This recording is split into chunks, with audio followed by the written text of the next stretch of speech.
I never imagined that the final goodbye to my sister would also be the moment my life veered in a different direction. Dark, cold, and stripped of anything to hold on to.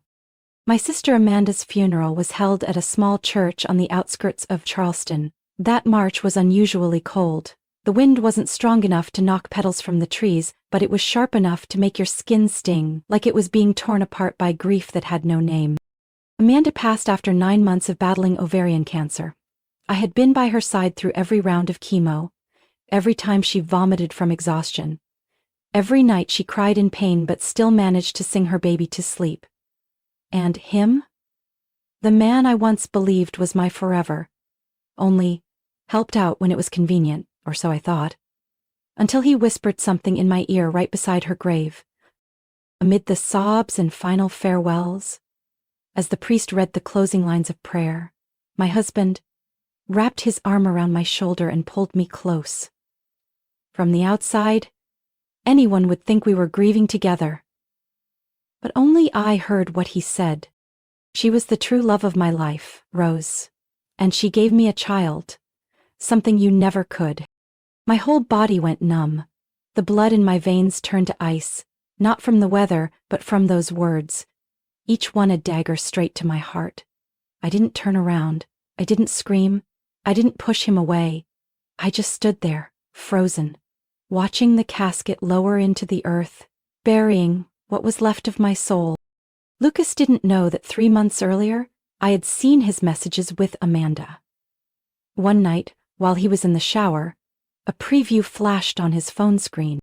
I wish I could fall asleep in your arms tonight instead of going home. Sender, Amanda.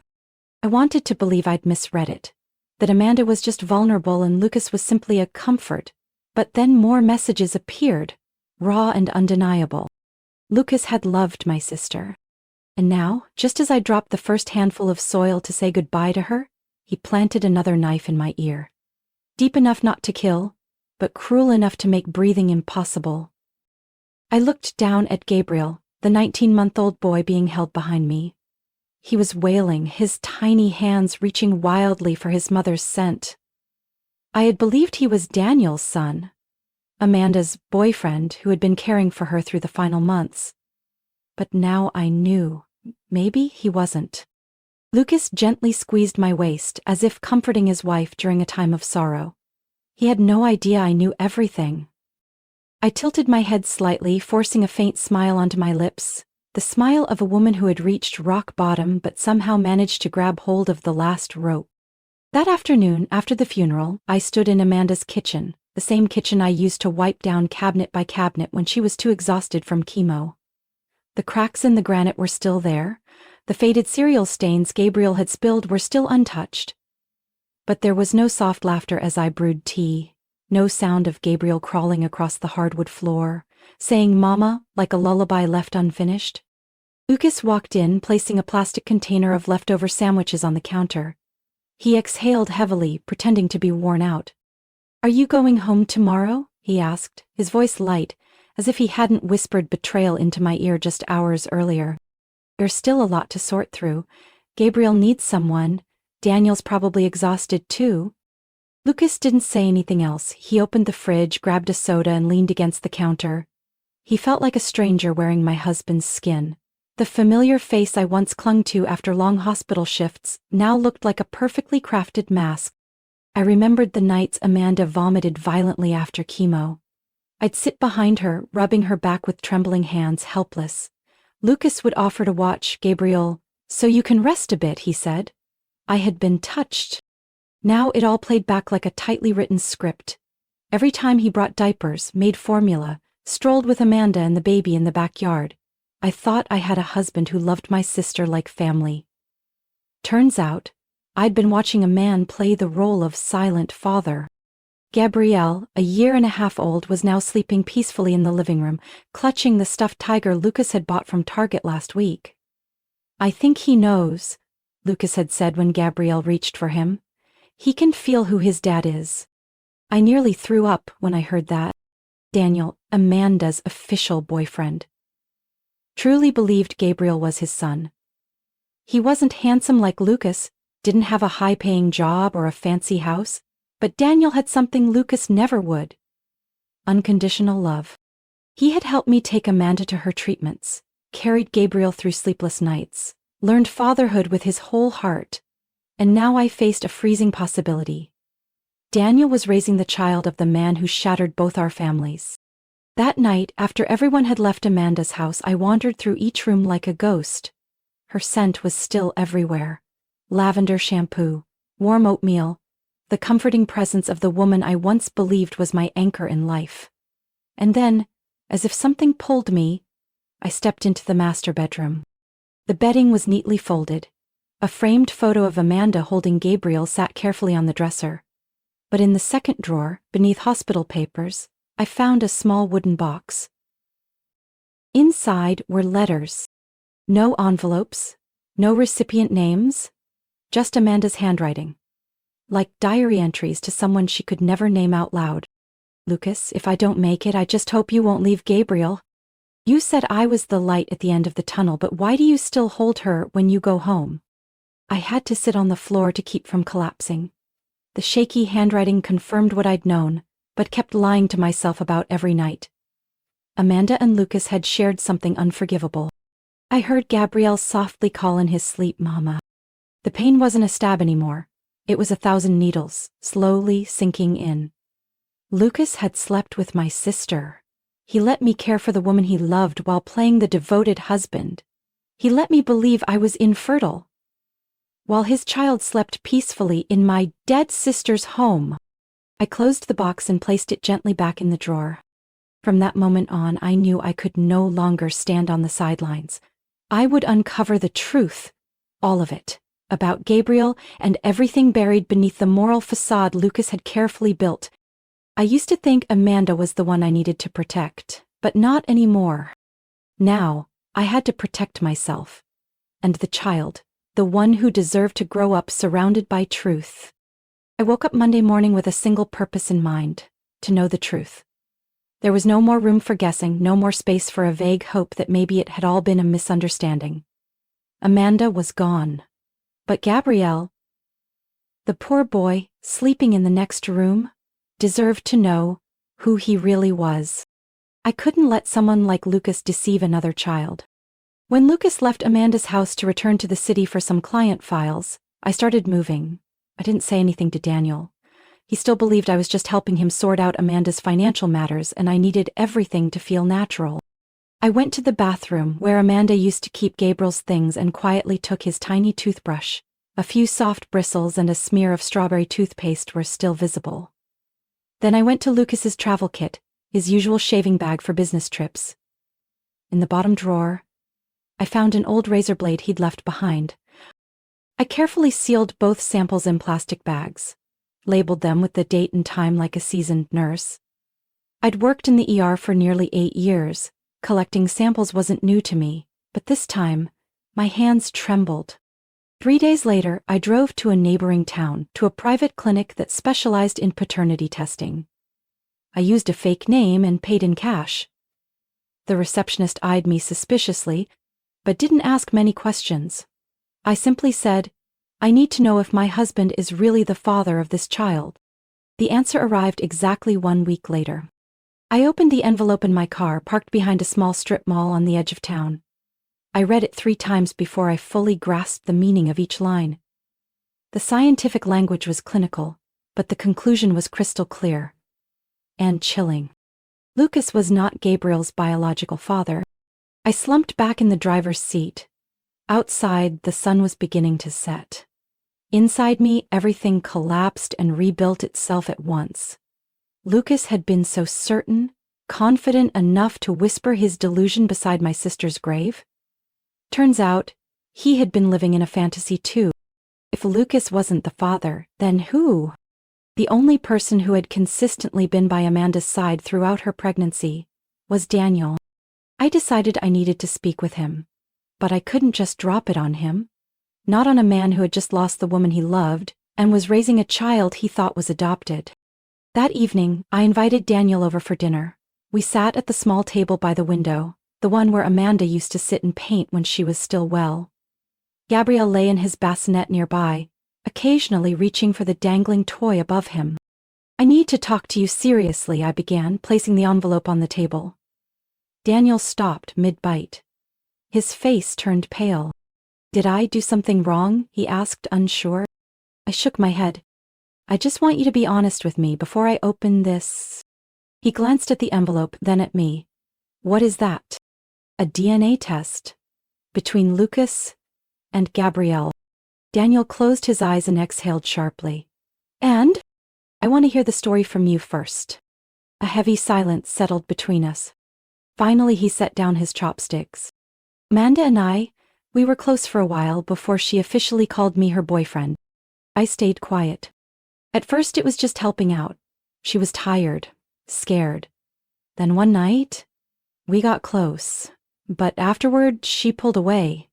Said everything was too complicated, that the baby might not be mine, that I should keep my distance. I placed my hand on the envelope. The results say Lucas is not Gabriel's father.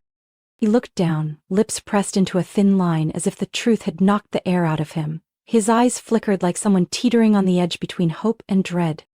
Are you sure? He whispered. I read the report myself. Lucas is not the biological father, I said, more calmly than I felt. And I think if anyone deserves the truth, it's you. Daniel clenched his hands, resting them on the table as if to stop himself from shaking. Amanda once said, maybe the baby wasn't mine. But she never said it outright. She was afraid.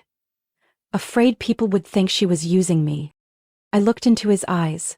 They held nothing but quiet pain, genuine love, and grief. Do you want to be sure? I asked. I can help you get tested, discreetly. If he's my son, I need to know. 10 days later, I got the results back from the clinic. I opened the envelope in the same spot, in my car behind the strip mall. And this time, my hands were steady. The conclusion was brief and undeniable. Daniel Morrison is the biological father of Gabriel Reed. I stared at the bolded sentence as if seeing a piece of Amanda's soul.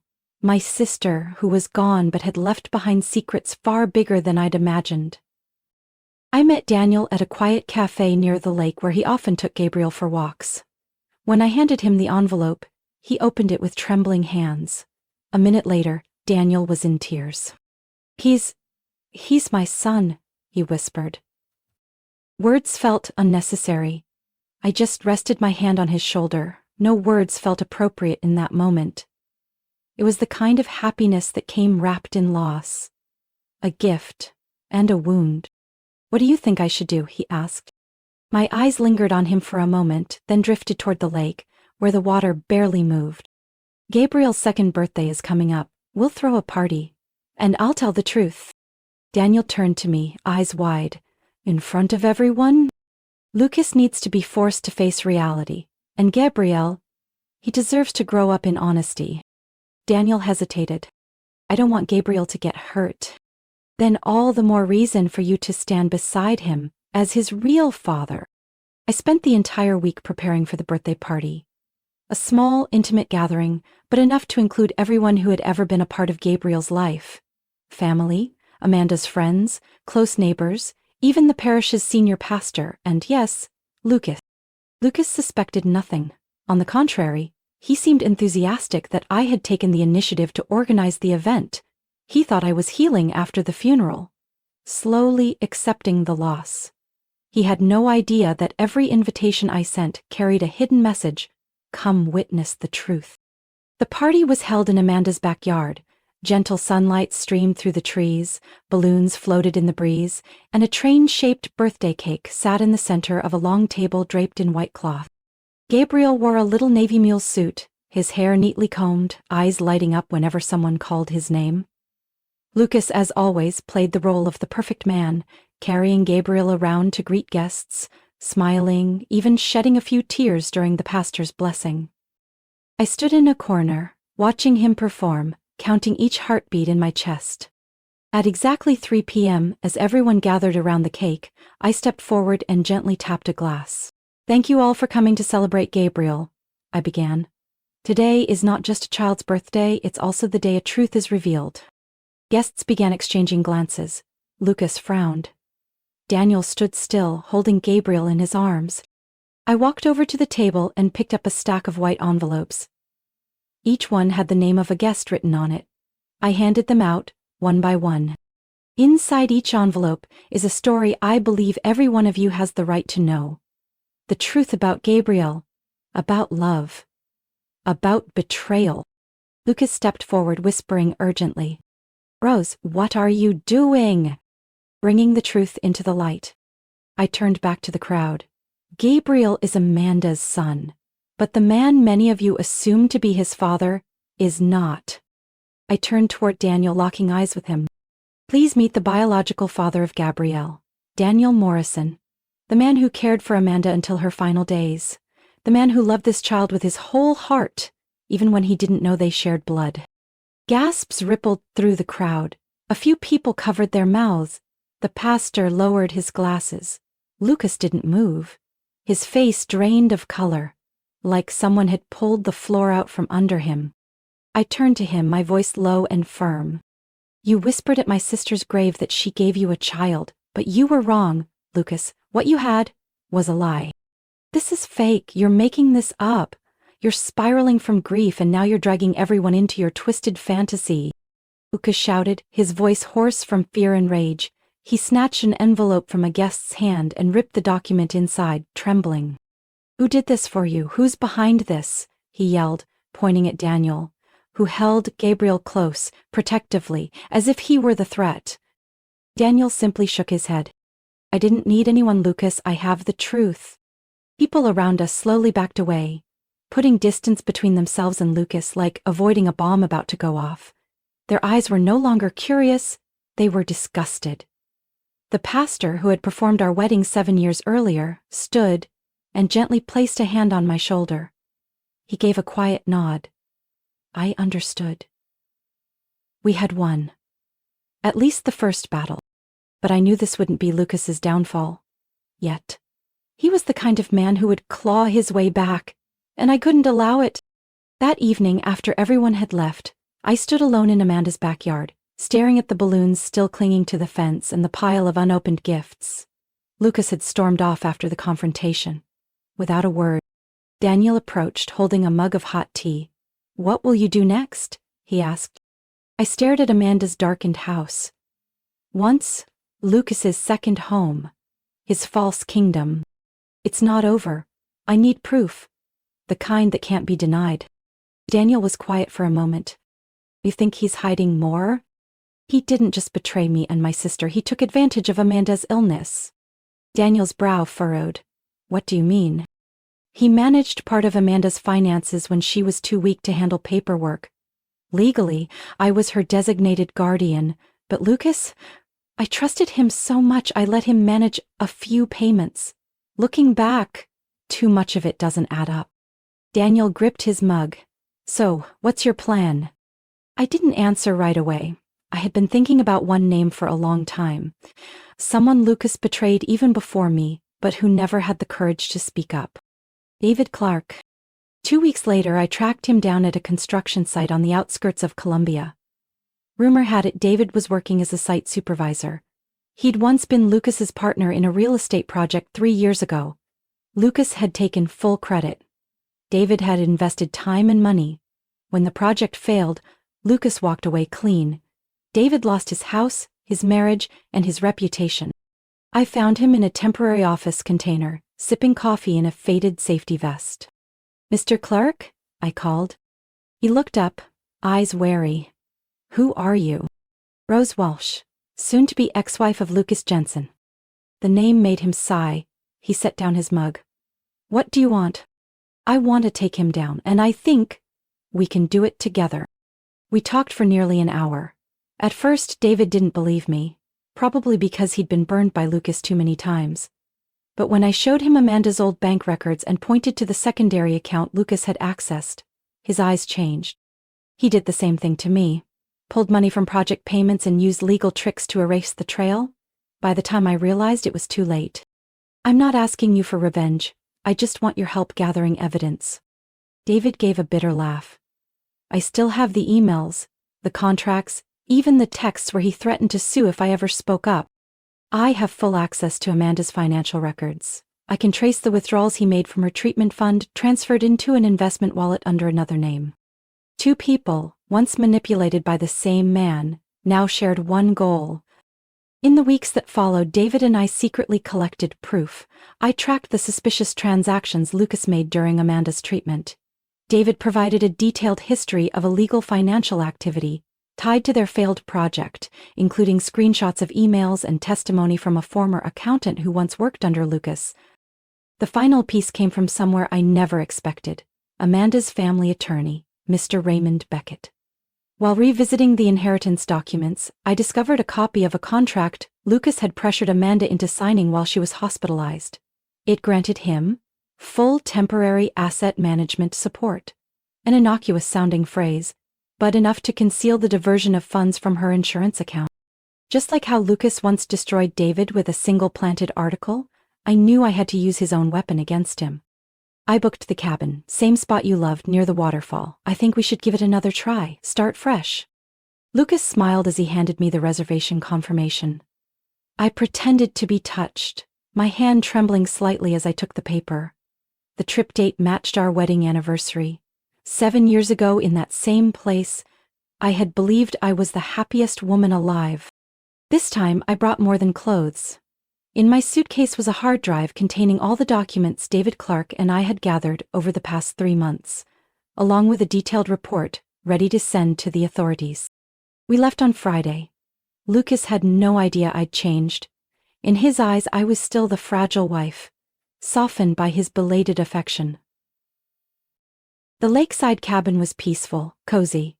Lucas opened wine, prepared a simple dinner, and played the song from our wedding. I sipped the wine, smiled at the right moments, hugged him long enough for him to believe everything had returned to normal. That night, while Lucas slept beside me, I sat in the living room staring at the starlit sky and checked my email one last time. The message from the lead investigator had arrived. The arrest warrant will be executed Sunday afternoon as you return. Please be prepared. We left the cabin at 1 p.m. Lucas played music in the car while I sat beside him, my hand resting calmly on my lap. He rambled on about renovating the kitchen, planning a fall trip, and opening a savings account for Gabriel.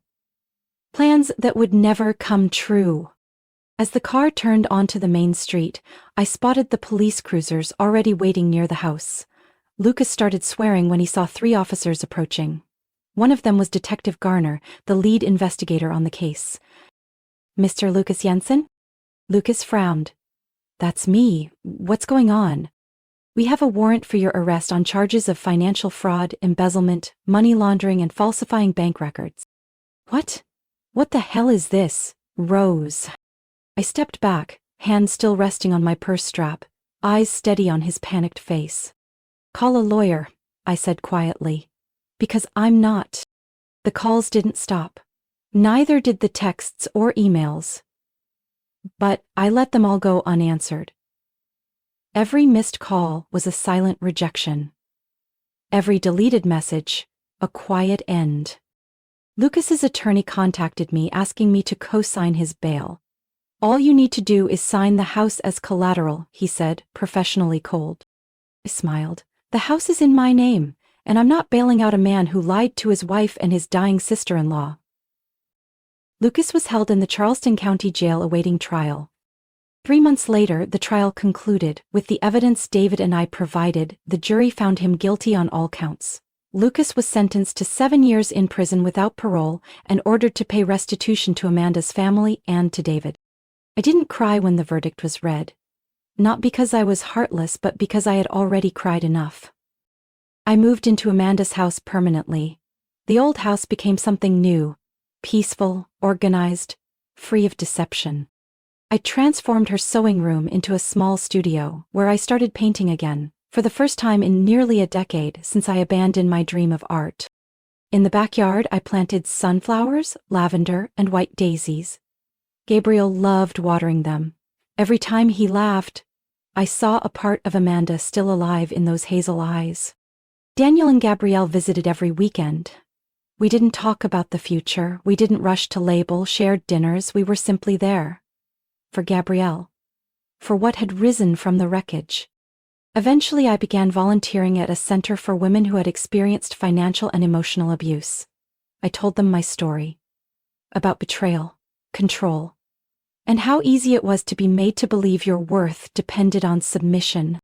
I told it so they'd know. No one deserves to live in someone else's shadow.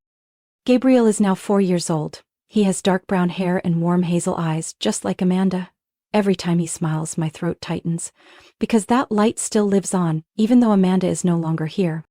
Gabriel is growing up surrounded by love, not lies. Daniel is the kind of father every child hopes for. Patient, gentle, never raises his voice, always ready to spend hours explaining why the moon changes shapes, or why sunflowers follow the sun. I've kept nothing from Gabriel. We've chosen to tell him the truth, bit by bit, just enough for him to understand in his own way. When he asked about his real mom, I led him to the backyard, to the flowers Amanda once adored, and told him. Mama Amanda was very brave. She gave birth to you while she was very sick, but she still sang you lullabies every night. She loved you right up to her very last breath. Gabriel sat still, placing his tiny hand on a lavender stem. Then, why isn't Mama here anymore? I didn't dodge the question. Because her body was too weak, but her heart is still here inside you. You are the most beautiful part she left for the world. He stayed quiet for a long time, then tilted his head. So, is Daddy Daniel my real daddy? He was bent over the flower bed, fingers brushing soil, but his trembling shoulders said more than words ever could. Yes, I said. He loved your mommy with all his heart. And now he loves you just as deeply. Gabriel didn't ask anything else. He ran to Daniel and hugged his leg, pressing his cheek against it as he whispered, I love you, Daddy. I continued working at the Women's Support Center, where I met dozens of women carrying cracks like mine, both in spirit and in reality. A husband who controlled the bank account, a partner who vanished with all their savings, a wife pressured into signing papers she didn't understand. I didn't share my full story, but I told just enough for them to see they weren't alone, and that living in truth, no matter how painful, is still easier to breathe in than behind a beautiful mask someone else built. I hung my first painting in years, a quiet corner of an autumn garden, where Gabrielle bent down to gather fallen leaves, surrounded by golden flowers and soft slanting sunlight. I called it, What Remains Alive. Sometimes at night, I still dream of Amanda. She stands by the window, her hand resting on her belly, smiling gently. No more exhaustion, no more hidden glances. She's at peace. Maybe because she knows Gabrielle is okay. Lucas has been silent for over a year.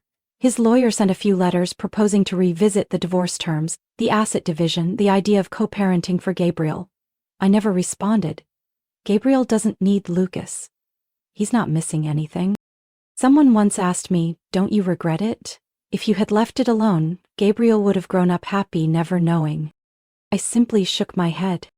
If I had left it alone, Gabriel would have grown up in the dark. He would have called the wrong man Dad. He would have believed love was sweet deception wrapped in roses and birthday cakes.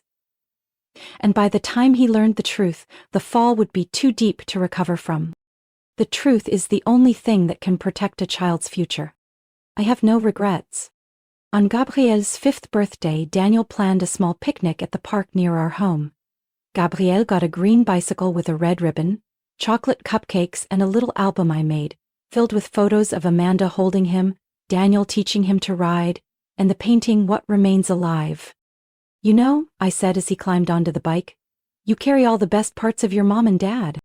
Gabriel turned and nodded seriously. That's why I'll be kind to everyone, like Mama Amanda did. I smiled as tears slipped down my cheeks, no need to wipe them away. Some dreams don't need to be spoken aloud. They bloom anyway, every day, in the garden behind the house. My story didn't begin with betrayal, but with silence, the kind that corrodes every ounce of trust you once had. But out of that collapse, I learned this. The truth, no matter how brutal, is the only foundation strong enough for a healthy future. Gabriel is growing up not in the shadow of lies, but in the light of real love. I no longer look back with bitterness, only with gratitude. Because it's the past that made me strong enough to protect what's right. What do you think about Rose's decision and how she protected Gabriel? Share your thoughts in the comments below, and don't forget to follow the channel for more powerful and emotional stories about family life.